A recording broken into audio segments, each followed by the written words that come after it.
lot of nuts! Hello, YouTube subscriber. Boy, aren't vending machines great? How about those goth girls, huh? They really make me hubba, hubba, hubba, hubba. If you enjoy watching Mr. Beast videos, you probably should also enjoy drinking copious amounts of bleach. Ohio gozaimasu, gamers, and relax. Despite my very convincing video editing trickery, I have not yet been completely replaced by an AI algorithm designed to recreate my entire show from the ground up. If you wanted to create an AI algorithm to replace me, you'd have to feed it with enough energy drinks to get it to rust from the inside out. Although to be fair, if you started feeding a machine enough caffeine to start killing it slowly, you'd probably be taking a step in the right direction if you wanted to recreate me. Seinfeld, the show about nothing. It was very famously designed to be a show about nothing. It was either Jerry Seinfeld or one of the executive producers of the show who told a story about when they wanted to pitch it to the networks, they couldn't call it the show about nothing, even though that's exactly what they wanted it to be. And after it got greenlit, it went on to be one of the most successful television shows in all of history. Impressive.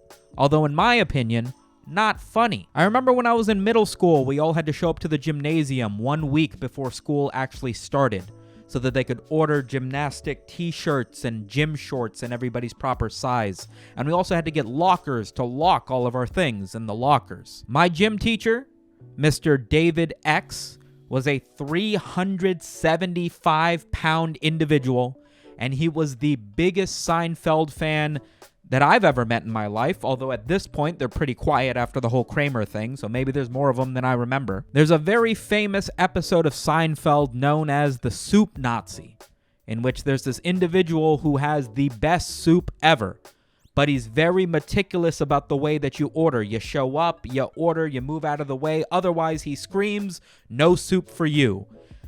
Maybe that was funny back in the 90s. I don't know. I wasn't alive for most of it. But my absolute couch potato of a gym teacher decided as he was handing out people's lockers and telling them their combinations, he would do the bit from Seinfeld. You had to walk up to the front of the line, give him your name, he would give you the locker, and you'd move out of line, and if you didn't do that in order, he would scream, "No locker for you." Naturally, I was 11 years old and surrounded by more people than I ever have been in my life, so I wasn't paying attention to the very meticulous instructions he was giving. I was watching the girls practice their yoga out on the basketball courts while I was in line. So I get to the front of the line, and I'm like, "Hey, my name's Samet, I need my locker combination or whatever."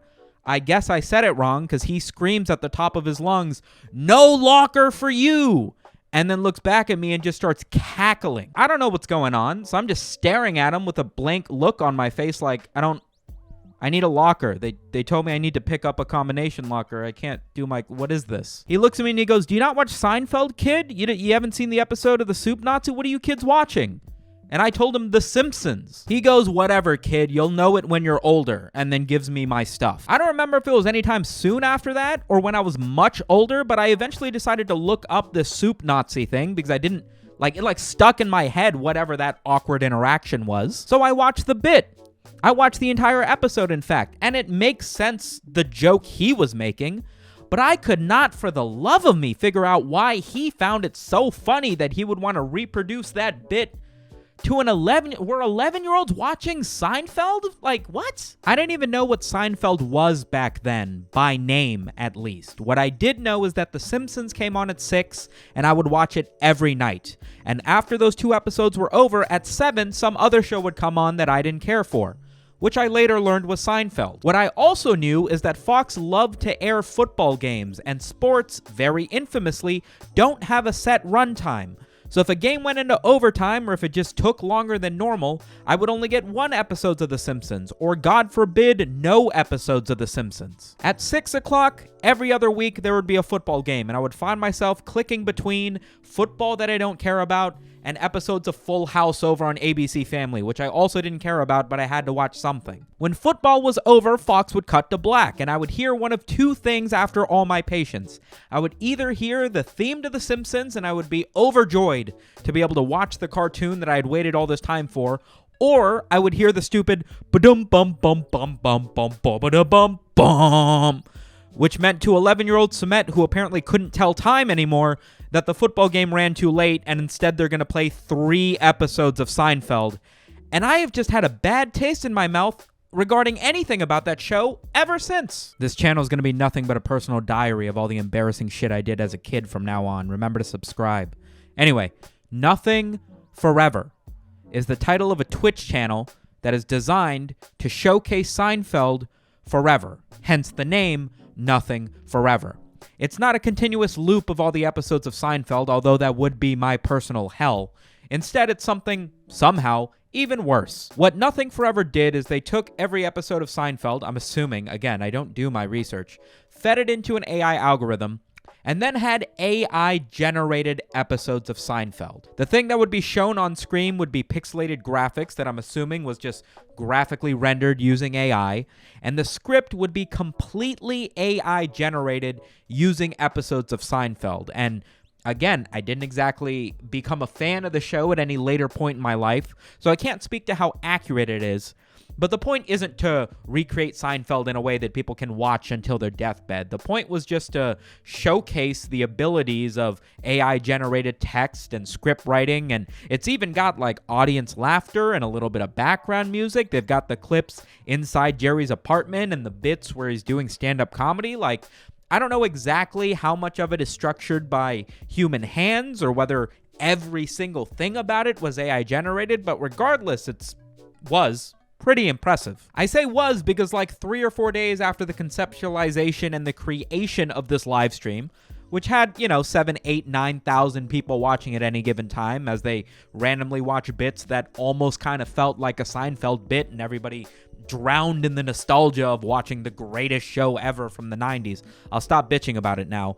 The live stream got taken down. I'm sure this is a surprise to all of you who remember Tay AI, who remember every other AI-generated Twitter bot or conversational Akinator-style robot that's designed to learn conversation from people spewing tweets and texts at it to become as human-like as possible, and then over the course of not very long, they always end up being just completely racist. What is love? Love is when a boy you like touches you inappropriately and you can't do anything about it. So surprise, the AI-generated Seinfeld says something that's a little bit too spicy for Twitch streams and ends up getting itself canceled. And by canceled, I mean the live stream gets banned for 14 days, but same idea. Seinfeld is a great show to become AI-generated because so much of the show is like formulaic. So much of the show is really bound to the characters reacting as you would expect them to react to everyday situations. So the fact that you could just come up with a randomly generated play, it's like the whole joke South Park made about dolphins randomly picking balls and topics out of a ball pit, and they use that to write cutaway gags for Family Guy. That's what this feels like. So anyway, our protagonist Larry, for copyright reasons, it's not Jerry. Larry decides that, well, he doesn't decide anything. It's an AI thing. I don't know why I'm setting it up like it's an actual TV show. It's not. He's doing the stand-up bit, right? He's doing the thing that Jerry Seinfeld does in every episode of Seinfeld where he's telling some sort of joke on stage that then leads into what happens in the rest of the show, I think. However, the AI-generated chatbots are kind of running on reserve batteries at this point. The intellectual AI-generated chatbot that the team was originally using went down for a period of time, and it resulted in this AI-generated Seinfeld just producing rooms of nothing and zero text and nobody saying anything.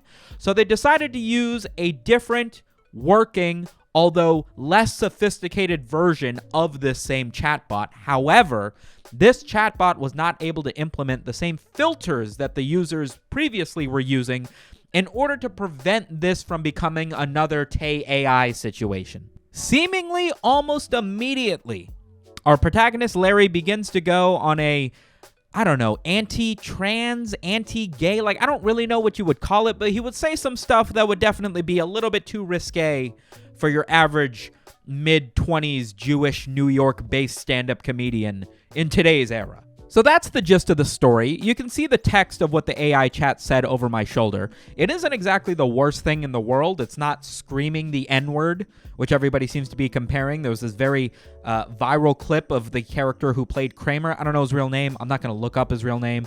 But he's doing stand-up at the Laugh Factory, which, first of all, why are you still doing stand-up? You were one of the biggest characters on the most successful TV show of all time. Go fishing, my guy. What are you still doing this for? Anyway, there's an African-American individual in the front row who begins to heckle him a little bit, supposedly. But the video just starts at him just screaming the N-word at the guy. Hard R, no subtlety. He's not even kind of trying to make a joke out of it. After the whole crowd kind of gasps at the fact that he's doing this, he kind of pulls back a little bit and goes, "Oh, you're offended? You're offended, aren't you?" As if that was his plan the entire time, and then everybody starts getting up and leaving. People are drawing comparisons to that real-life incident that didn't actually have anything to do with Seinfeld, but was something that happened to one of the Seinfeld characters. And naturally, people started drawing comparisons to the fact that it feels like anytime that you give AI robotics the ability to learn from human conversation, they either end up racist, anti-trans, homophobic, or like just killing themselves in one way or another. I think one of the most interesting takes to come from this is this little rant, quote unquote, this little bit of comedy that didn't really land by the AI generated Larry, is a little bit self-aware. Like at the end of it, he goes, "Why is nobody laughing? I guess I'll stop now." So I guess it's almost like he knows that this isn't funny, but it's almost like a self-satirical meta-commentary on modern comedy. I don't know if you guys have been to like a late night stand-up spot for like amateur comedians. I think you would be shocked at the number of people whose jokes are still, "Yo, I met this girl the other day and she had a penis."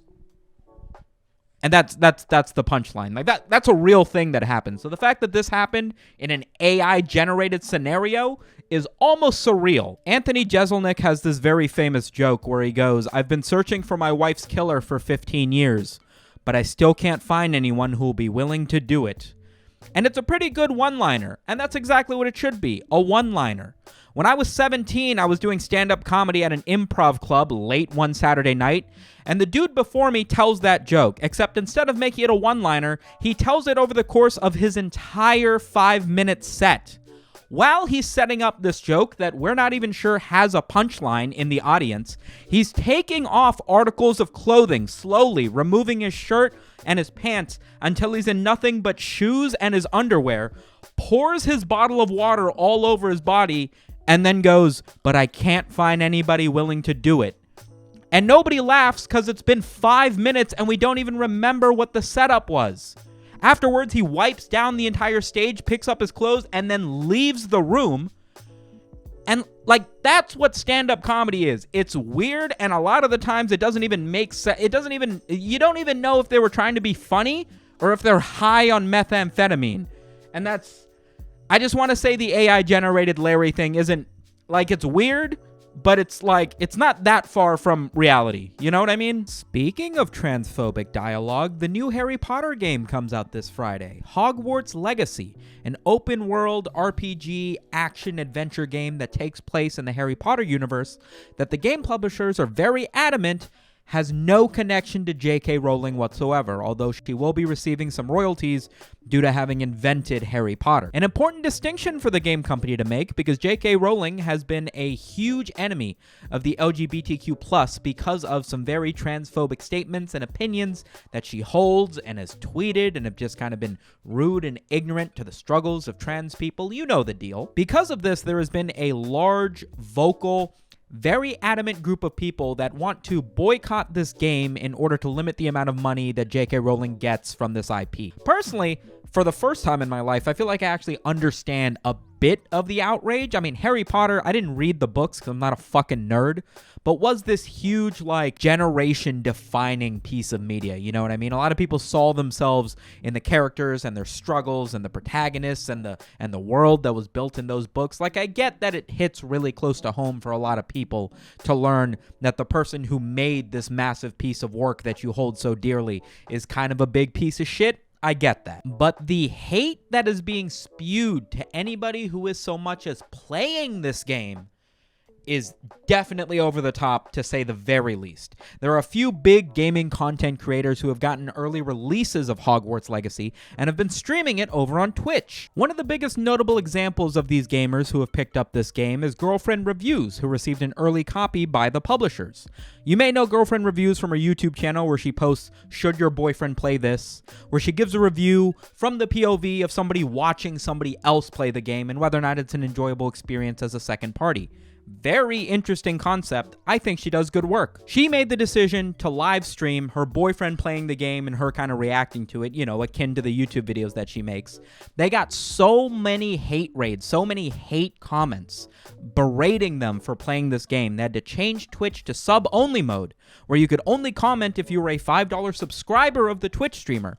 And even still, they were getting so many hate comments that there has been a clipped video of the girlfriend in Girlfriend Reviews on the verge of tears, deciding to leave the room because she couldn't stand how bad the chat was getting. Plenty of other people are getting flack on the internet. You want to give a pass to Girlfriend Reviews because she got the game for free. She stated that she didn't feel like she was giving J.K. Rowling any of her money because she got the game for free. She was also doing a charity drive in that stream where all the proceeds were going to the Trevor Project. It sucks to see fellow content creators get a tremendous amount of hate simply because they're trying to do their job, even taking the effort to try to put the best possible positive spin on what they kind of feel like they have to do. It's a bad situation overall. For anybody wondering, no, I will not be streaming Hogwarts Legacy, not because I have some sort of stance against supporting J.K. Rowling, but again, because I'm not a fucking nerd. That's the reason that the story's trending, although that's not the meme that makes me want to talk about the game. There's a new character in Hogwarts Legacy, the first openly trans character, canonically trans character in the Harry Potter universe, if you consider the game canon, and her name is Serona Ryan. The trans community has been very upset with this name because it's the only trans character that they've seen so far. It's the first trans character in the Harry Potter universe, and you named her Serona? Like, it feels like they're kind of spitting in your face, but I don't know how deep the river cuts. You know what I mean? I don't know if this is something that should be interpreted as intentionally doing harm, although it does seem like there's no way that passed QC without somebody going, hey, did we think about this? But this brings up the very funny trope of J.K. Rowling just forgetting every bit of writing prowess she ever has when it comes to writing a character that isn't just a straight white person. There is a real Irish character in the Harry Potter universe that seems to spend all of his time turning water into alcohol and recollects times of him blowing stuff up when he was 11, and his name is Seamus Finnegan. Let's not forget about the Asian character we all lovingly know as Cho Chang. Just name her Ching Chong at that point. You're not even covering your footsteps, Rowling. J.K. Rowling resisting the urge to name a Japanese exchange student Hiroshima. Oh man, listen, you guys remember that clip of the Fox News clip where they got like a top of the hour immediate update about everybody who was in a plane crash, and it was just a bunch of fake plane crash related, vaguely Asian sounding names? Captain Sum Ting Wong, Bang Ding Ow, Wee Too Low? Come on, man. How did they fall for that, and how does J.K. Rowling keep getting away with these names? People have been making other joke names that are obviously not in the game yet, but are poking fun of J.K. Rowling's inability to write a name that doesn't have anything to do with the character's stereotypical traits of being a minority or a certain gender. My personal favorite is I'm a Mansley, which is a little bit on the nose, I'm gonna be honest. Shelby Packin? Shelby Packin, that's a good one. Amanda Whitcock. Oh, Amanda Whitcock. Nah, that's nonsense, bro. Listen, I think it comes down to whether or not the game publishers and the writers of the game actually had anything to do with J.K. Rowling, right? Because if J.K. Rowling had anything to do with this game, like, her history runs deep with just being ass when it comes to writing character names that don't have anything to do with that character, that aren't completely right on the head with it. Making fun of J.K. Rowling at any given opportunity for her inadequacies when it comes to her writing prowess? Perfectly reasonable, and I'm happy to do it as often as it comes up. Bullying completely good-intentioned Twitch streamers for playing a video game that you don't approve of?